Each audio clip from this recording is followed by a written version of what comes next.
الله أكبر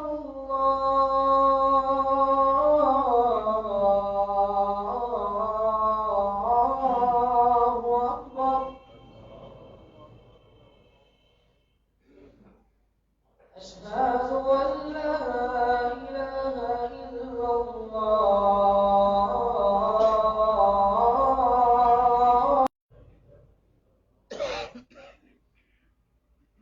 أشهد أن لا إله إلا الله.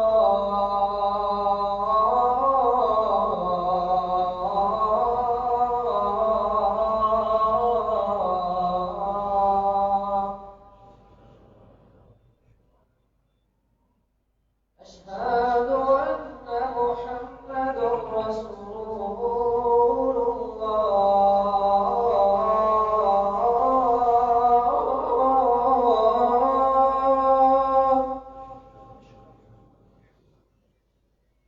أشهد أن محمدا رسول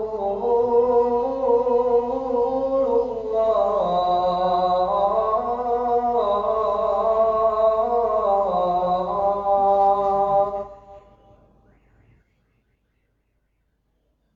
حي على الصلاة.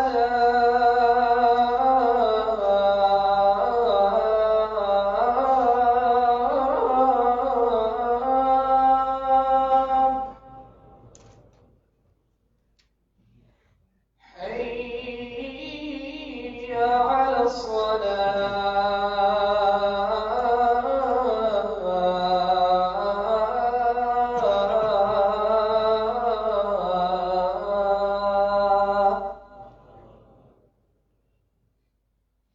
حي على الفلاح.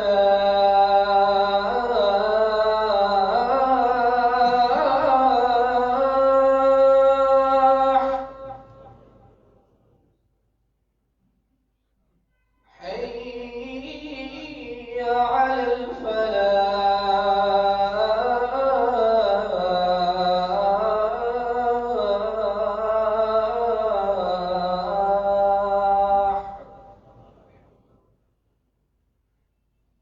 الله أكبر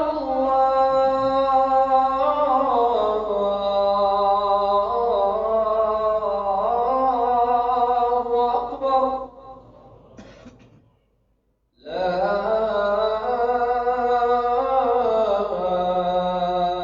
إله إلا الله.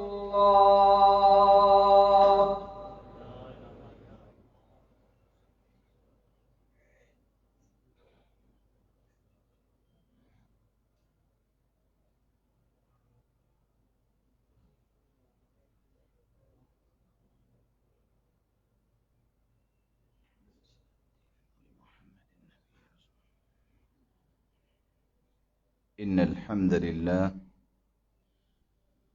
نحمده ونستعينه ونستغفره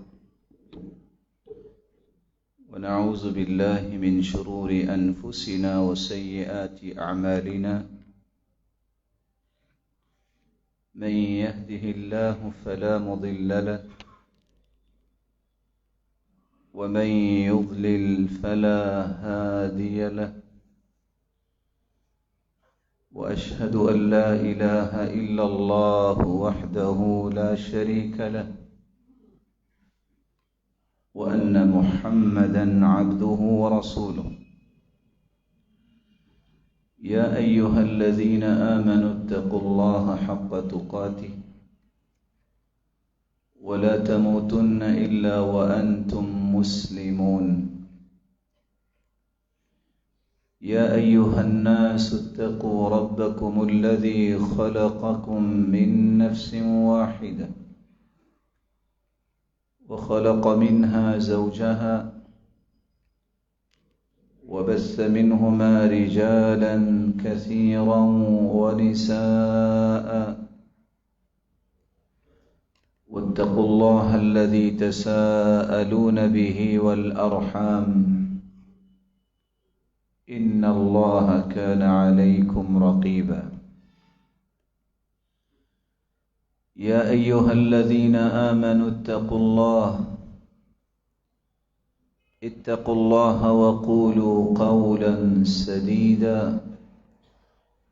يصلح لكم أعمالكم ويغفر لكم ذنوبكم ومن يطع الله ورسوله فقد فاز فوزا عظيما. أما بعد، فأعوذ بالله من الشيطان الرجيم.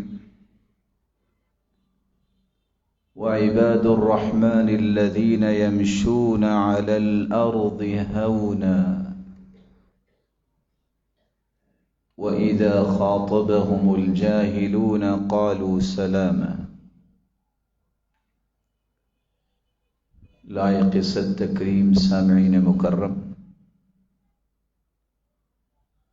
اللہ ذو جلال ہم سب کے خالق و مالک اور رازق ہیں۔ اس نے انسانیت کی رشد و ہدایت کے لیے انبیاء اور رسل کو بھیجا جو چنیدہ ہستیاں تھیں، اور ہر وہ صفت جو بہترین صفت کہلاتی ہے اللہ ذو جلال نے تمام انبیاء کو وہ عطا کی تھی۔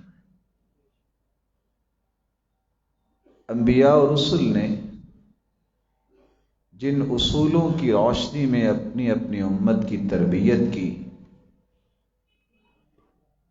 ان اصولوں میں سے ایک بہترین اصول اور بڑا ہی آسان اور جامع اصول جس سے انسانیت کی تربیت نکھر کے سامنے آتی ہے، ایک اصول تواضع اختیار کرنے کا۔ تواضع کس کو کہتے ہیں؟ لوگ اس کا مفہوم کیا سمجھے بیٹھے ہیں، شریعت نے اس کو کیسے ڈیفائن کیا ہے،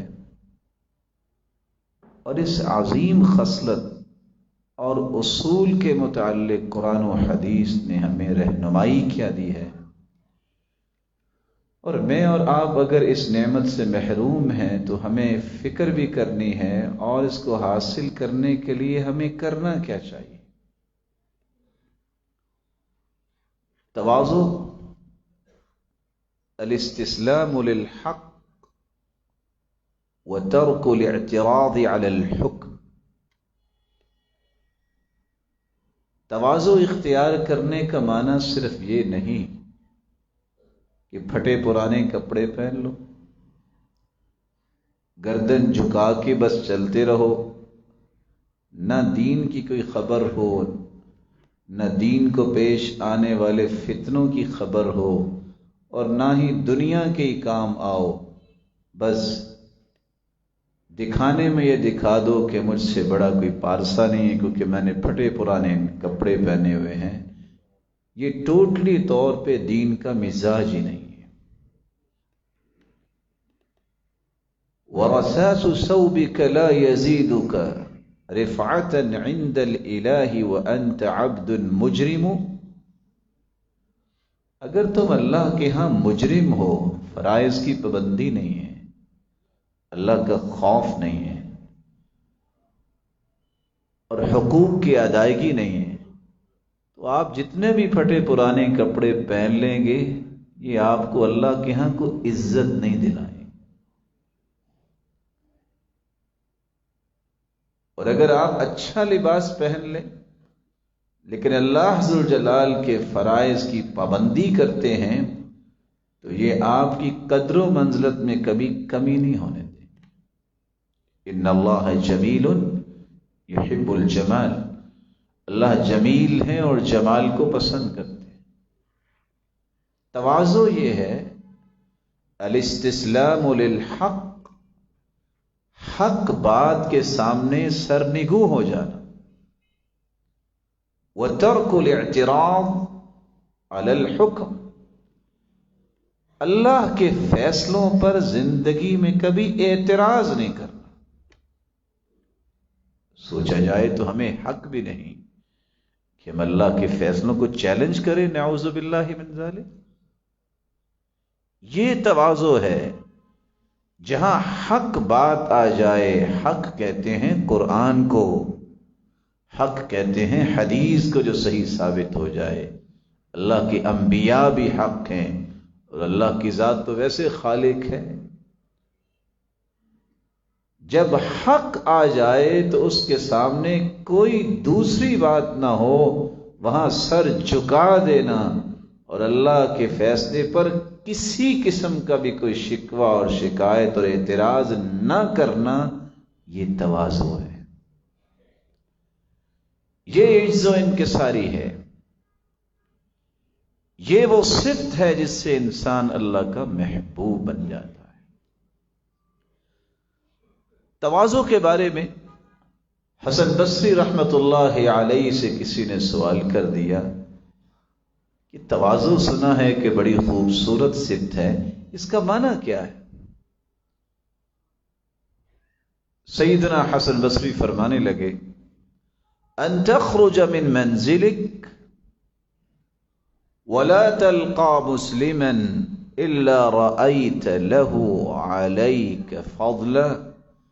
اگر تواضع کو پہچاننا ہے کہ آپ کے دل میں تواضع ہے کہ نہیں، جب گھر سے قدم باہر رکھو تو واپس آنے تک جتنے لوگ تمہیں ملیں ان کو سلام کرو اور یہ ذہن میں بات بٹھاؤ وہ مجھ سے اچھا ہے، میری ان پہ کوئی فضیلت نہیں ہے۔ یہ تواضع ہے، یہ اتنی خوبصورت صفت ہے۔ عبداللہ ابن المبارک رحمہ اللہ جو 10 لاکھ حدیثوں کے حافظ تھے، وہ کہا کرتے تھے کہ اگر تواضع کا مفہوم سمجھنا ہے تو دنیا جہان کا مال والا تمہارے سامنے ہو، یہ مت سمجھنا وہ تم سے افضل ہے، اور اگر تم دنیا جہان میں سب سے بڑے مالدار ہوں اور تمہارے سامنے ایک دیندار ہے اور اس کے پاس اتنا مال نہیں ہے، مت سمجھنا کہ تم اس سے افضل ہو، کیونکہ افضلیت کا معیار اللہ نے رکھا ہے تقوی۔ اس معیار کو کبھی نہ چھوڑنا، یہ اصل میں تواضع ہے۔ تواضع کے بارے میں علماء لکھتے ہیں، عمرو بن قیس بیان کرتے ہیں، ثلاث من رؤوس التواضع، اگر تواضع کو اپنے دامن میں جگہ دینی ہے تو 3 کام کرنے پڑیں گے۔ تبدأ بالسلام على من لقیت، جب بھی تمہاری کسی سے ملاقات ہو اس کے سلام کا انتظار نہ کرو، خود سلام میں پہل کرو۔ البادئ بالسلام بریء من الکبر، حدیث کے الفاظ ہیں، جو سلام میں پہل کرتا ہے اللہ اسے تکبر سے دور کر دیتے ہیں، بری کر دیتے ہیں۔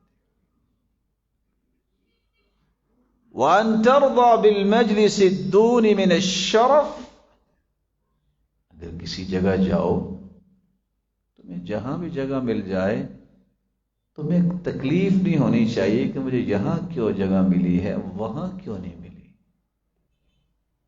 تواضع ہے۔ وَأَلَّا تُحِبَّ الرِّيَاءَ وَالسُّمْعَةَ وَالْمَدْحَ فِي عَمَلِ اللَّهِ، زندگی کے آخری سانس تک جو کام تم اللہ کے لیے کر رہے ہو نا، اس میں تعریف کی تمنا نہ کرنا، کبھی نہ سوچنا لوگ اس کو اپریشیٹ کریں گے، لوگ واہ واہ کریں، یہ تمنا ہی تمہیں تواضع سے دور کر دے گی، بلکہ تمہارے لیے مصیبتوں کو جمع کر دے گی۔ آپ سوچ سکتے ہیں کہ صحابی کی تعریف کی، وہ کہتے ہیں ذرا رکو، باہر سے مٹی لے کے آئے اور اس کے منہ میں ڈال دی، کہتے ہیں ابو الدرداء یہ کیا؟ میں نے تو آپ کو کچھ نہیں کہا، آپ نے مٹی میرے منہ میں ڈال دی۔ کہتے ہیں میں نے بھی کیا کہا، میں نے بھی سنت پہ عمل کیا۔ کہتے ہیں سنت پہ عمل کیا، کہا حدیث میں آتا ہے اذا رأیتم المداحین فاحسوا فی افواہہم التراب، جب تمہاری کوئی ایسی مدح سرائی کر رہا ہے تو اس کے منہ میں مٹی ڈالو. فتنہ ہے. سکھایا کیا گیا ان کو؟ كان اذا ذكي احد من اصحاب النبي صلی اللہ علیہ وسلم، جب بھی کسی صحابی کی تعریف ہوتی، اور مراد اس سے کون ہے؟ سیدنا ابو بکر. روایت کے لفظ ہیں، جب بھی ان کی بھی کوئی تعریف کرتا تو وہ 3 لفظ بولتے ہیں: اللہم لا تؤاخذنی بما یقولون. اللہ، میں نے نہیں ان سے کہا کہ میری تعریف کرے، اس لیے ان کی تعریف پر میرا مواخذہ نہ کرنا. وَاجْعَلْنِي خَيْرًا مِمَّا يَظُنُّونَ. اللہ، یہ ان کا ہی ذہن ہے نا کہ میں ایسا اچھا ہوں.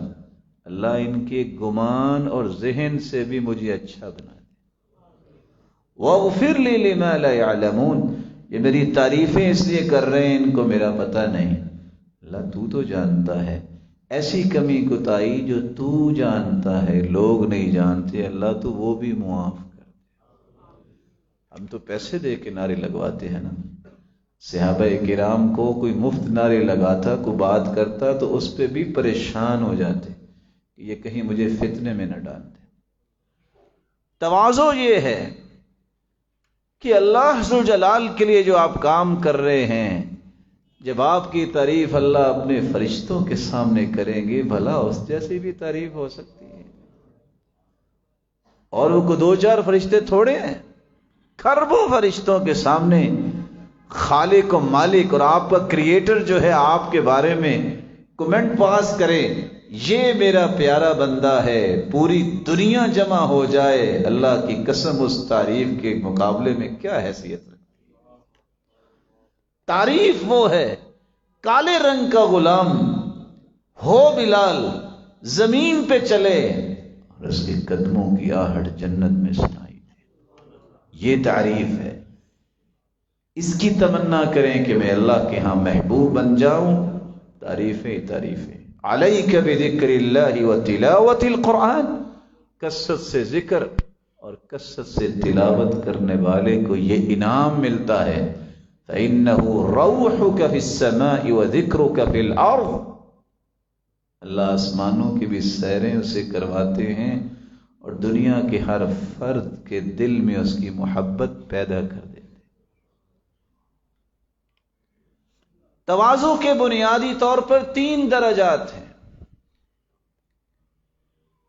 پہلا درجہ یہ ہے، جو بات قرآن و حدیث میں آ گئی ہے اس بات کو کبھی رد کرنے کی کوشش نہ کرے، تمنا نہ کرے. اس کی وجہ یہ ہے، یہ اللہ نے بات اتاری ہے، اس کی بات سے بڑھ کے تو دنیا کی کوئی بات نہیں ہو سکتی. 4 چیزیں ہیں جس سے انسان وحی کا رد کرتا ہے. جو بھی یہ 4 چیزیں استعمال کر کے وحی کا رد کرتا ہے، سمجھ لینا ایک تو اس کے اندر خیر نہیں، اور یہ زندگی میں کبھی بھی تواضع کا یہ دعویٰ کرے تو یہ جھوٹا دعوے دار ہوگا. پہلی بات، میری عقل نہیں اس کو مانتی ہے جو اللہ کا حکم، معقول یہ نہیں. عقل و دانش کے غلام جو بن جاتے ہیں اور نام دیتے ہیں تجدد ہونا چاہیے، نئی نئی فکریں پیدا کرنی چاہیے، کریٹو تھنکنگ ہونی چاہیے، ایسی فکر جس سے آپ وحی کا رد کر رہے ہیں، آپ خیر سے محروم ہو چکے. دوسری بات، قیاس یہ کہتا ہے کہ ایسا نہیں ہونا چاہیے. قیاس کیا چیز ہے؟ شیطان نے بھی تو یہی کیا تھا نا.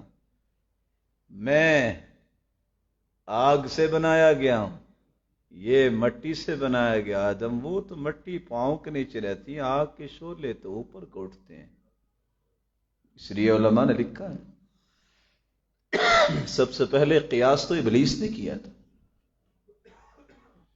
قیاس سے وحی کا رد نہیں کیا کرتے. اللہ ذوالجلال جو خالق و مالک ہیں، اس کا حکم آ جائے، اس کے رسول کا فیصلہ آ جائے، وہاں قیاس کی کیا حیثیت؟ میرا قیاس یہ کہتا ہے. تمہارا قیاس کو حجت ہے؟ میرا قیافہ یہ کہتا ہے. قیافہ لگانے والے تو ویسے ہی مجرم ہوتے ہیں. ہلاک المتنطعون، یہ اٹکل پچو لگانے والے جو ہیں ہلاک ہو گئے. ایک تیسرا فتنہ بھی دنیا میں ہے جس سے انسان تواضع سے دور ہوتا ہے. میرا ذوق اور وجدان یہ کہتا ہے. وہ کیا ہوتا ہے؟ بس مجھے یہ سمیل آ رہی ہے کہ ایسا ہونا چاہیے اور ایسا ہوگا. کیا آج کے بعد غیب کی خبریں تمہاری طرف آنا شروع ہو گئی؟ غیب تو اللہ نے انبیاء کو بھی نہیں دیا. یہ ذوق اور وجدان جو ہے وہ تو اللہ ذوالجلال نے اپنے نبیوں کو بھی نہیں ایسا عطا کیا کہ وہ غیب کی باتیں کرنے لگ جائیں. وہ اللہ جب تک بتاتے نہیں تھے، وہی اتارتے نہیں تھے، انبیاء تو اپنی زبان کو حرکت نہیں دیتے. قُلْ لَا يَعْلَمُ مَنْ فِي السَّمَاوَاتِ وَالْأَرْضِ الْغَيْبَ إِلَّا اللَّهُ وَمَا يَشْعُرُونَ أَيَّانَ يُبْعَثُونَ.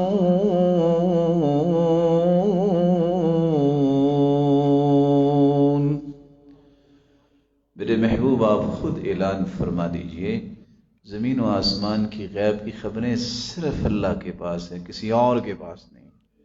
یہ جو دعویٰ کرتے ہیں ان کو تو یہ پتہ نہیں ہے کہ ان کو قیامت کو اٹھایا کب جائے. اس لیے عقل سے،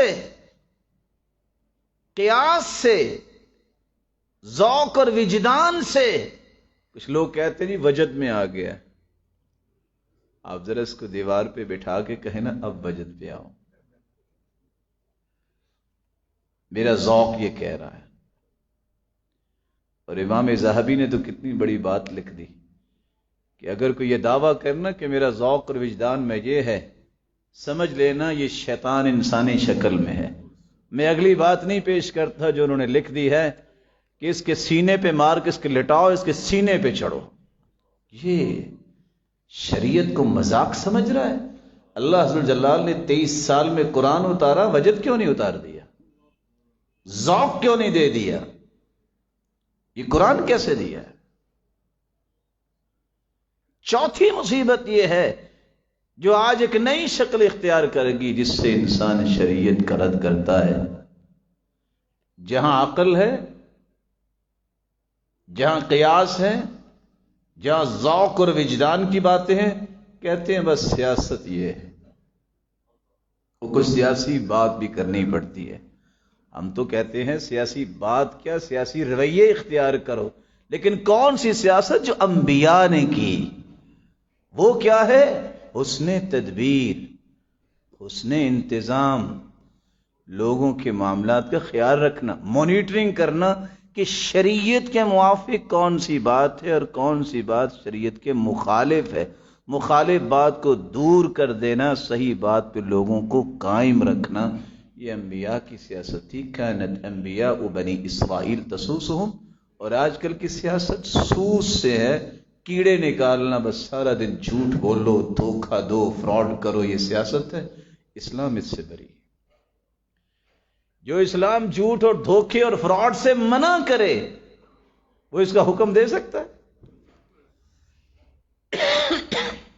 تواضع کا پہلا درجہ یہ ہے، ان 4 چیزوں کے ذریعے وحی کا، اللہ کے حکم کا، اللہ کے رسول کے فیصلے کا رد کرنے کی کبھی تمنا بھی نہ کرو. تواضع کا دوسرا درجہ یہ ہے، حق بات اگر کسی بچے سے بھی ملے، حق بات تمہارا دشمن بھی کہے، حق کی پیروی کرو، اپنے نفس کی پیروی نہ کرو. ضروری نہیں ہے کہ حق میں ہی بولتا ہوں، آپ ہی بولتے ہیں. حق وہ ہے جو کتاب و سنت کے مطابق ہو. وہ کوئی اور بھی بول سکتا ہے، ہمیں سمجھ نہ آئے، اگر اس کی زبان نے بول دیا ہے تو ہمیں سب کو اس کی بات کو قبول کرنا ہے. فَالْآفَةُ مِنَ الذِّهْنِ الْعَلِيلِ لَا فِي نَفْسِ الدَّلِيلِ. جو حق بات کو مانتا نہیں ہے، وہاں دلیل کا کوئی فرق نہیں ہوتا، ذہن بیمار ہوتا ہے کہ نہیں یہ میرا مخالف ہے، میں نے اس کی بات نہیں ماننی۔ حق کہاں گیا؟ الحق ابلج ولو ظہر علی ید غیرک، حق تو واضح ہے، قرآن اور حدیث، وہ میرے اور آپ کے ہاتھ پہ اگر ظاہر نہیں ہوا، کسی اور کے ہاتھ پہ ظاہر ہو گیا، ہم کہیں کہ وہ حق ہے، مجھے غلطی لگی۔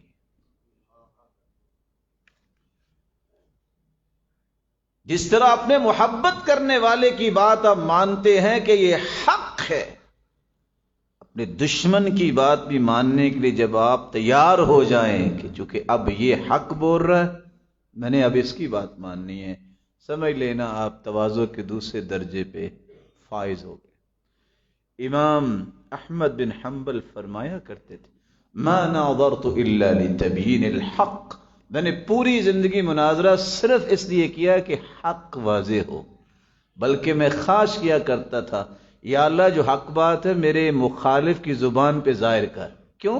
مجھے تو پتہ ہی ہے اگر اس کی زبان بولے گی تو مجھے زیادہ خوشی ہوگی، اور اگر کوئی ایسی حق کی بات جو مجھ پر مخفی رہ گئی وہ بول دے تو میں اسے قبول کر لوں۔ تواضع کا تیسرا درجہ یہ ہے، زندگی گزارتے وقت اگر تم سے کوئی نوک پلک درست نہ ہو سکی تو معذرت کرنے میں دیر نہ کریں۔ والعذر عند اللہ وعند کرام الناس مقبول والعفو من شیم السادات مأمول، عذر تو اللہ بھی قبول کر لیتے ہیں جو جبار و قہار ہے، میں اور آپ کون ہیں؟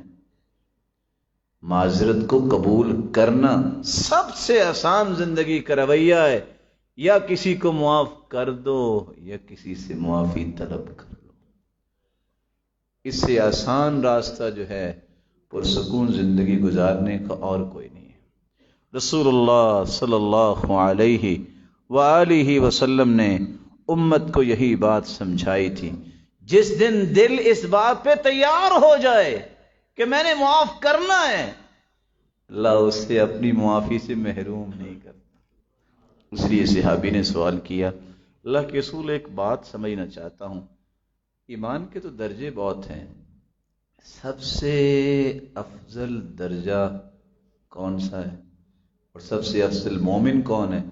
آپ نے دو باتیں کہیں، الصبر والسماحہ، صرف برداشت نہیں کرنا، برداشت کرنے کے ساتھ دل اتنا کھلا کرنا ہے پرواہ ہی نہ ہو، جاؤ میں نے معاف کیا۔ کبھی یوسف کا قصہ پڑھنا تو چاہیے اس نظریے سے کہ اللہ نے احسن القصص کہا ہے، بڑے قصے کہانیاں لوگ پڑھتے ہیں اخبارات میں، ڈائجسٹ میں، یہ احسن القصص ہے، سب سے ریلائبل اور پولائٹ قصہ، اس کو بار بار پڑھنا چاہیے۔ آخر کنویں میں دھکا دیا ہوگا، آخر ان کو تھپڑ بھی مارے ہوں گے، یہ اللہ ہی جانتے ہیں کیا کچھ ہوا۔ حسد کی جب آگ ہوتی ہے تو دنیا کی آگ تو بجھ جاتی ہے، حسد کی آگ تو جلدی بجھتی بھی نہیں ہے، اس کی چنگاریاں تو ہر وقت جو ہیں وہ لپٹیں مارتی ہیں، لیکن اللہ نے وہاں سے بھی نکال کے مصر کے تخت پہ بٹھایا۔ یہ وقت تھا کہ اپنے بھائیوں کو کیا کچھ نہیں کر سکتے تھے، حتیٰ کہ سامنے کھڑے ہو کے بھی وہی بات کر رہے ہیں، وہ اکیلے بنیامین نے چوری نہیں کی، اس کے بھائی نے بھی چوری کی، اور یہ کون سا بھائی تھا جس کے سامنے کھڑے ہو کے کہہ رہے ہیں فَأَسَرَّهَا يُوسُفُ فِي نَفْسِهِ وَلَمْ يُبْدِهَا لَهُمْ، یوسف نے وہاں بھی چھپا لیا، بولے نہیں ہیں کہ کیا کہتے، صرف اتنا پوچھا هَلْ عَلِمْتُمْ مَا فَعَلْتُمْ بِيُوسُف، جانتے ہو تم نے یوسف کے ساتھ کیا کیا؟ کہا بات چوری کی ہو رہی تھی، یوسف کا نام کہاں سے آ گیا؟ چونک گئے کہ یہ پتہ تو ہمیں ہی تھا، یا اللہ کو پتا ہے، تو بادشاہ سلامت کو کیسے پتا چلا کہ یوسف کے ساتھ کیا کیا؟ فٹ سے ایک بولتا ہے اِنَّكَ لَأَنْتَ یوسف، کہیں آپ یوسف تو نہیں ہیں؟ قال انا يوسف وهذا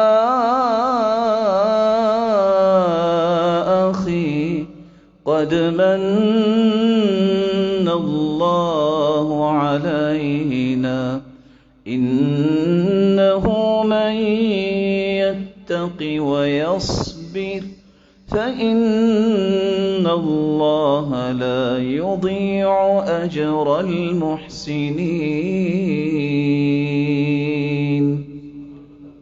میں یوسف ہوں اور یہ میرے بھائی ہے. اور ایک بات بتاؤں، اللہ نے مجھ پہ اور احسان کیا ہے ہم سب پہ کہ پھر بھی نقصان کوئی نہیں ہوا. اور ایک اور بات بتاؤں، جو صبر کر لیتا ہے نا، جو متقی بن جاتا ہے، اللہ اسے پھر گرنے نہیں دیتا، ضائع نہیں کرتا. اور ساتھ اعلان کیا کہ جاؤ میں نے معاف کر دیا. تواضع یہ ہے جس کا تیسرا اور آخری درجہ یہ ہے کہ آپ معذرت قبول کرنے میں دیر نہ کریں اور اپنی کسی کمی کوتاہی پہ معذرت پیش کرنے میں بھی دیر نہ کریں. کیوں؟ دل کا ہی تو معاملہ ہے. دل اگر پیارا ہے تو پورا انسان ہی پیارا ہے. بعض لوگ جو ہیں اللہ کے رسول کا فرمان ہے جنت میں جائیں گے جن کے دل پرندوں جیسے ہوں گے. اللہ کے رسول یہ پرندوں جیسے دل کا کیا مطلب؟ پرندے بیٹھے ہوتے ہیں، ایک تیر مارتا ہے وہ گر جاتا ہے، پرندے پھر آگے وہاں بیٹھ جاتے ہیں. کوئی نقصان دیتا ہے، کوئی برا بلا کہتا ہے، وہ پھر بھی اپنے دل کو اس کے لیے صاف کر لیتا ہے. وہ اپنی جس طرح برائی نہیں دنیا والے چھوڑتے، وہ اپنی اچھائی کو نہیں چھوڑتا. اللہ ذوالجلال یہ تواضع ہر ایک کو نصیب فرمائے. کیوں نہ تواضع اختیار کی جائے. جس درخت کو پھل لگ جاتے ہیں میرے بھائی، وہ درخت کی ٹہنیاں جھک جاتی ہیں، ان کے اندر اکڑاؤ نہیں آتا، وہ مزید قریب ہو جاتی ہیں. لوگ آسانی سے پھل توڑ لیتے ہیں، اور جس درخت پہ پھل نہیں لگتا اس کی ٹہنیوں میں جھکاؤ نہیں آتا. کچھ لوگ ناسمجھ ہوتے ہیں، وہ پھل اتارنے کے لیے صبر بھی نہیں کرتے، کبھی پتھر مارتے ہیں، کبھی جوتی مار دیتے ہیں. اور آپ نے دیکھا ہوگا بیر، چلو اس علاقے میں بیر ہیں، پہاڑی علاقے میں دوسرا پھل ہے سیب ہے، کیونکہ وہاں لوگوں نے پہاڑوں پہ چڑھنا ہے، انرجی ویسٹ ہوتی ہے، تو اللہ فرماتے ہیں چلو سیب کھاؤ، طاقتور بنو. یہاں کے لوگ کام ہی اتنا کو کرتے ہیں، فرمایا تم بیر کھا لیا کرو. یہ اللہ کی تقسیم ہے. لیکن اس کو بھی اتارنے کے لیے منچلے نوجوان پتھر ختم ہو جائیں، اینٹیں ان کے پاس نہ بچے، جوتی پھینک دیتے ہیں.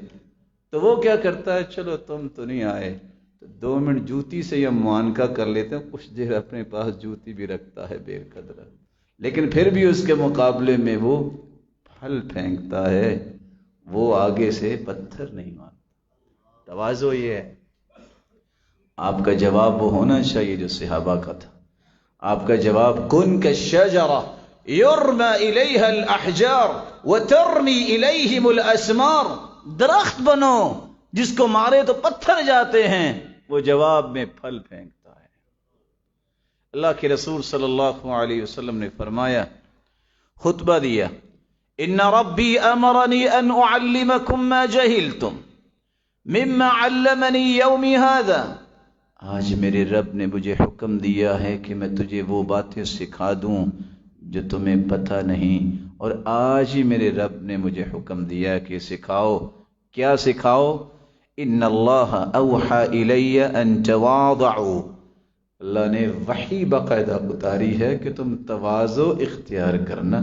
حتی لا یفخر احد علی احد ولا یبغی احد علی احد. صحیح مسلم کی روایت ہے، زندگی میں کبھی کسی پہ فخر نہ کرنا کہ میں اچھا ہوں، یہ کہنا نہیں وہ مجھ سے اچھا ہے. ولا یبغی احد علی احد. کبھی بھی کسی کے خلاف بغاوت نہ کرنا کہ میں نے اس کو اب کچل دینا ہے. اس طرح کی تمنائیں اپنے دل میں ان کو جگہ نہ دینا. رسول اللہ صلی اللہ علیہ وآلہ وسلم نے گویا تواضع اختیار کرنے کو اللہ کا حکم کا ہے، وحی کے ذریعے حکم آیا، اور اللہ نے اپنے پیغمبر کو یہ صفت عطا کی تھی. فَبِمَا رَحْمَةٍ مِّنَ اللَّهِ لِنتَ لَهُمْ وَلَوْ كُنْتَ فَظًّا غَلِيظَ الْقَلْبِ لَانفَضُّوا انفضوا من حولك فاعف عنهم واستغفر لهم وشاورهم في الأمر فإذا عزمت فتوكل على الله إن الله يحب المتوكلين.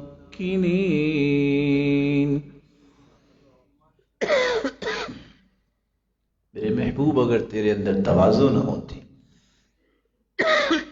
اللہ کی رحمت نہ ہوتی، آپ کو نرمی نہ دی گئی ہوتی، تو جتنے لوگ آپ کے اشارہ ابرو پہ جان چھڑکنے کے لیے ہر وقت تیار رہتے ہیں، کوئی پاس بھی نہ بیٹھتا.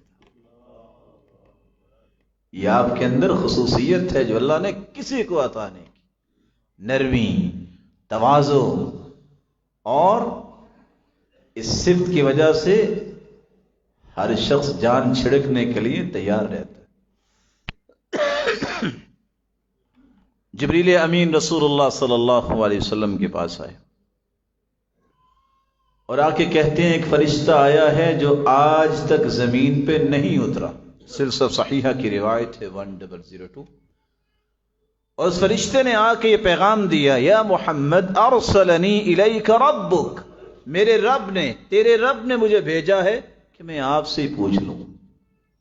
آپ کا اختیار ہے، ملکن جعلک لہم ام عبدا رسولا، آپ بادشاہ بننا چاہتے ہیں کہ اللہ کا پیارا پیغمبر؟ رسول اللہ صلی اللہ علیہ وسلم نے فرمایا، لا بل عبدا رسولا، میں اللہ کا بندہ اور اس کا پیغمبر بننا پسند. رسول اللہ صلی اللہ علیہ وسلم نے پھر تواضع کی انتہا کر دی. سنن ابن ماجہ کی روایت ہے، ایک شخص اللہ کے رسول کے پاس آتا ہے، فکلمہ، جب کلام کی اس کو پتہ چلا کہ یہ تو اللہ کے رسول ہیں، ترعد فرائصہ، اس کی شانیں کانپنے لگ گئے کہ میں پیغمبر کے سامنے بیٹھا ہوں.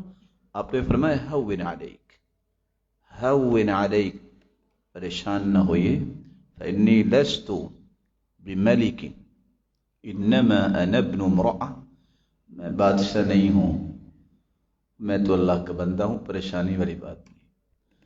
ہمارا کیا رویہ ہوتا ہے؟ First impression is the last impression.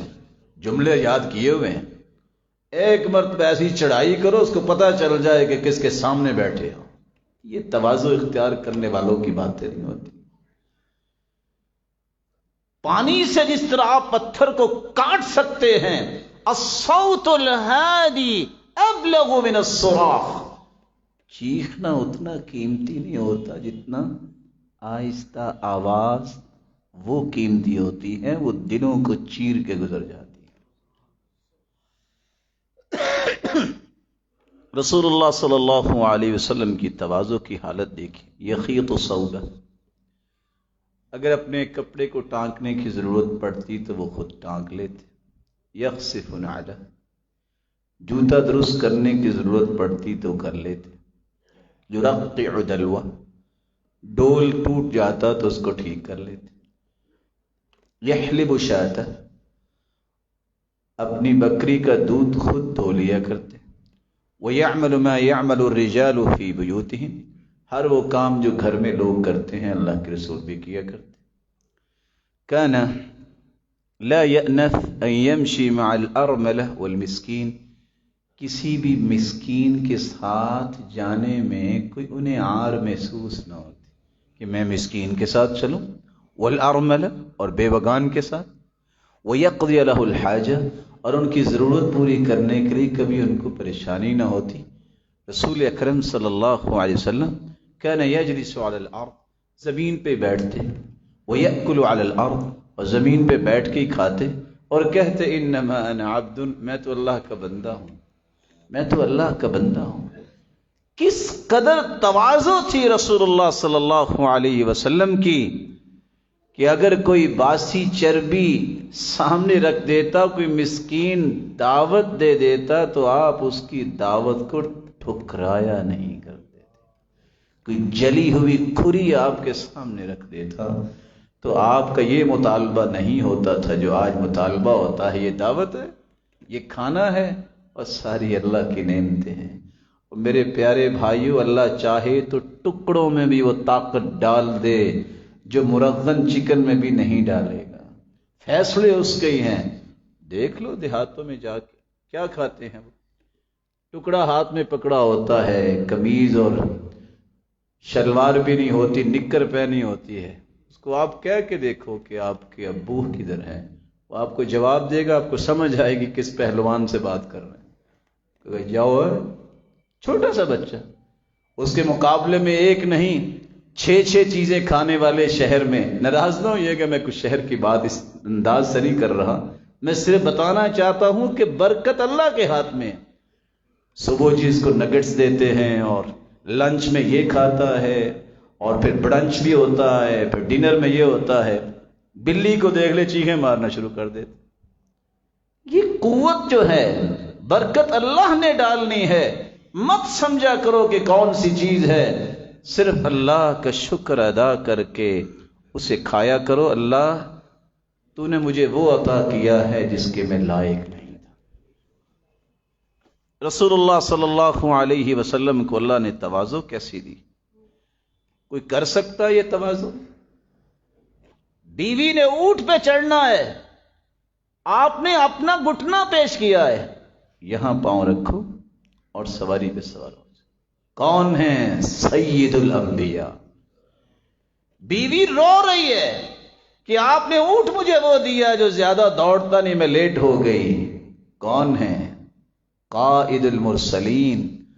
وہو یمسح الدموع. اپنے مبارک ہاتھوں سے اس کے آنسو صاف کر رہے ہیں. تواضع یہ ہے. بچے بھی گزر رہے ہیں تو سلام کہہ کے گزرتے ہیں، یہ بھی سوچتے کہ یہ بچے ہیں. تواضع یہ ہے رسول اللہ صلی اللہ علیہ وآلہ وسلم کی کہ ایک عورت جس کی عقل میں کوئی مسئلہ تھا، نہیں اس کو سمجھ تھی، کہنے لگی مجھے آپ سے کوئی کام ہے. فرمایا یا ام فلان، اے فلاں کی ماں، جو تیرا کام ہے مجھے بتاؤ، میں تیرا کام کرنے کو بھی تیار ہوں. رسول اللہ صلی اللہ علیہ وآلہ وسلم پر اللہ تعالیٰ نے جو رحمتوں کا نزول کیا، یہ منتقل پھر صحابہ کی طرف ہوئی. صحابہ میں کیسی تواضع تھی. خلیفۃ المسلمین ہے عمر بن خطاب، راستے میں پانی آ گیا جب مصر کی طرف جابیہ فتح کرنے جا رہے تھے. سیدنا عمر اترے، اپنے موزے اتارے اور سواری کی مہار پکڑ لی. غلام اوپر ہے اور خلیفہ جو ہے وہ پیدل چل رہا ہے، اور وہ موزے اتار کے کندھوں پہ رکھ لیے. صحابی پاس سے کہتے ہیں میرا خیال ہے کہ آپ ایسا نہ کریں، لوگ دیکھیں گے تو کہیں گے کہ یہ خلیفہ یہ کیا کر رہا ہے. وہ کہیں گے ان کے پاس کوئی ایٹیکیٹس نہیں ہے، کوئی مینرز ہی نہیں ہے. عمر وہاں ہی رک گئے. کہتے ہیں اگر تم نہ ہوتے کو اور ہوتا تو میں آج مار مار کے عبرت بنا دیتا. ہمیں عزت اللہ نے اسلام کی وجہ سے دی ہے. اور لفظ بولے جو تاریخ کا حصہ بنے، انا کنا اذل قوم فاعزنا اللہ بالاسلام فمهما نطلب العز بغیر ما اعزنا اللہ به اذلنا اللہ. ہم ذلیل ترین قوم تھے، اللہ نے ہمیں اسلام کی وجہ سے عزت سے نوازا. اگر اسلام کو چھوڑ کر جس میں تواضع ہے، اس کو چھوڑ کر ہم نے کسی اور طریقے سے عزت چاہی تو وہ ذلیل کرنے پر بھی قادر ہے. حسن ابن علی رضی اللہ تعالی عنہ بچوں کے پاس سے گزرے. حسن رضی اللہ تعالی عنہ، بچوں کی محبت دیکھیے.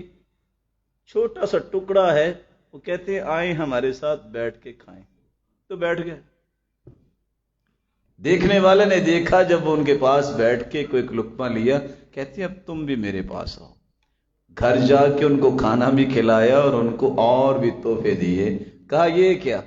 کہتے ہیں ان کے پاس اصل میں تھا یہ، تو انہوں نے دعوت دی، میں نے وہ قبول کی، جو ہمارے پاس ہے ہم نے ان کو پیش کر دیا. رسول اللہ صلی اللہ علیہ وآلہ وسلم کہ صحابی عمر بن خطاب کندھے پہ مشکیزہ پانی کا اٹھایا ہوا ہے. ایک صحابی بول کے کہتے ہیں عروہ بن زبیر کہتے ہیں امیر المؤمنین یہ کیا؟ کہا بتاؤں کیا ہے؟ بڑے بڑے ڈیلیگیشن آتے ہیں نا تو مجھے سوچ آئی کہ کہیں میرے دل میں خیال نہ آ جائے میں بہت بڑا بن گیا ہوں، اس لیے میں نے آج ذرا مشکیزہ اٹھایا ہے کہ ذرا ترتیب سے زندگی گزارنا یہ اچھی ہے، تواضع نہیں چھوڑنی چاہیے. خلیفۃ المسلمین ہیں، اونٹوں کو کس طرح صفائی کر رہے ہیں اور ان کو مالش کر رہے ہیں. یہ کیا؟ مسلمانوں کا مال ہے، ضائع ہو جائے گا. میں اگر نہیں ان کا خیال کروں گا تو کون کرے گا؟ مجھے قیامت کو پوچھ ہوگی کہ یہ بیت المال کا مال تھا، تم نے اس کا خیال کیوں نہیں کیا؟ اونٹ دوڑ جاتا، اس کو تلاش کرنے میں عمر جا رہے ہیں. رات کی طریقے میں روتی ہوئی ماں، روتے ہوئے بچوں کو دیکھ کے عمر جب آئے کھانا لینے، بوری اٹھانے لگے. ساتھی نے کہا میں اٹھاتا ہوں. کہا قیامت کو بھی عمر کے گناہ اٹھا لو گے؟ نہیں تو پیچھے ہٹ جاؤ، یہ عمر ہی اٹھائے.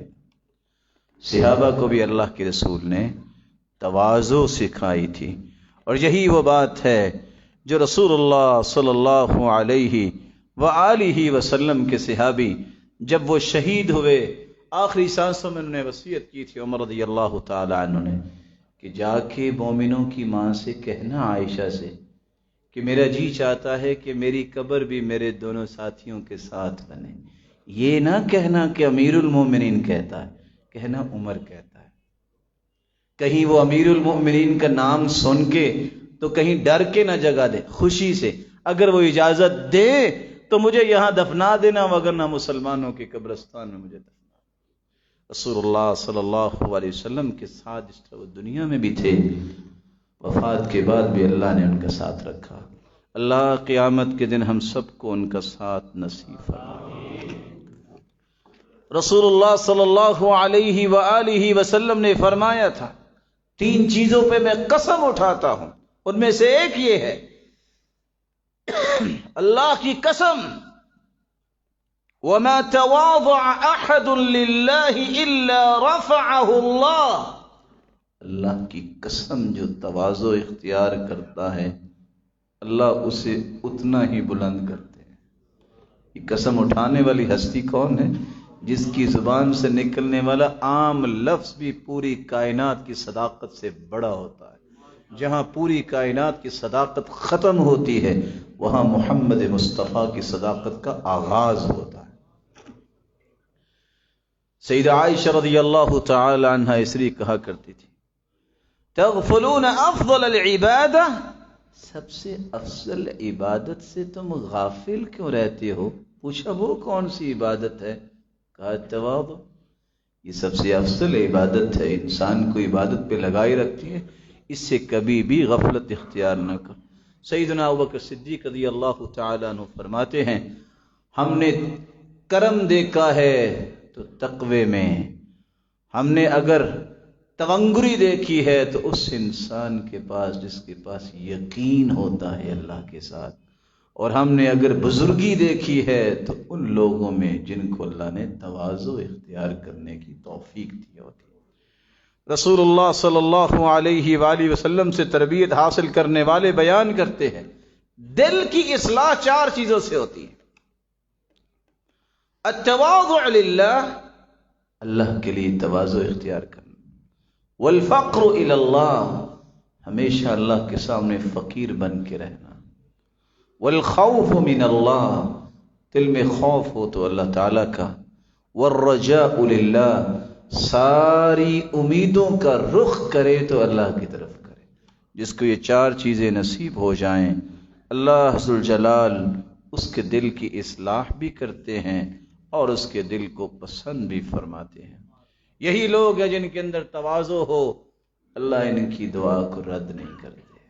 یہ مستجاب الدعوات ہوتے ہیں. رسول اللہ صلی اللہ علیہ وآلہ وسلم نے فرمایا کم من اشعث اغبر ذی تمرین لا يؤبه له لو اقسم على الله لأبره. ایسا انسان جس کے بال بھی بکھرے ہوئے، سادہ انسان ہے، کوئی شخص اس کی طرف توجہ بھی نہیں کرتا، اس کی توجہ اللہ کی طرف، اگر وہ قسم اٹھا لے تو اللہ اس کی قسم کو پورا کر دیتے ہیں. اللہ تعالیٰ یہ تواضع ہم سب کو نصیب فرمائے. صحابی میدان میں تھے، لنگڑا رہے تھے، کہتے ہیں اللہ کی قسم آج میں نے گھر واپس نہیں جانا. میدان جہاد تھا، جب تک میں نے جنت میں داخل نہ ہو گیا. سیدنا عمر کہتے ہیں کیسی بات کر رہے ہو، اتنی بڑی بات اللہ تعالیٰ پہ کہہ رہے ہو. اتنی دیر میں اللہ کے سنے فرمایا عمر تم چھوڑو، اللہ نے ایسے بندے رکھے ہیں جو بات کہہ دیں اللہ ان کی موڑتا نہیں ہے، اور وہ وہی ہیں جن کے اندر یہ صفت ہوتی ہے کہ وہ اللہ کے ساتھ یقین بنانے والے اور تواضع اختیار کرنے والے ہیں. اللہ تعالیٰ یہ صفت ہم سب کو نصیب فرمائے. وآخر دعوانا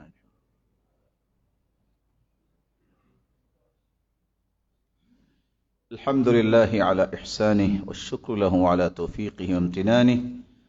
اما بعد فاعوذ باللہ من الشیطان فانہ عدو للانسان.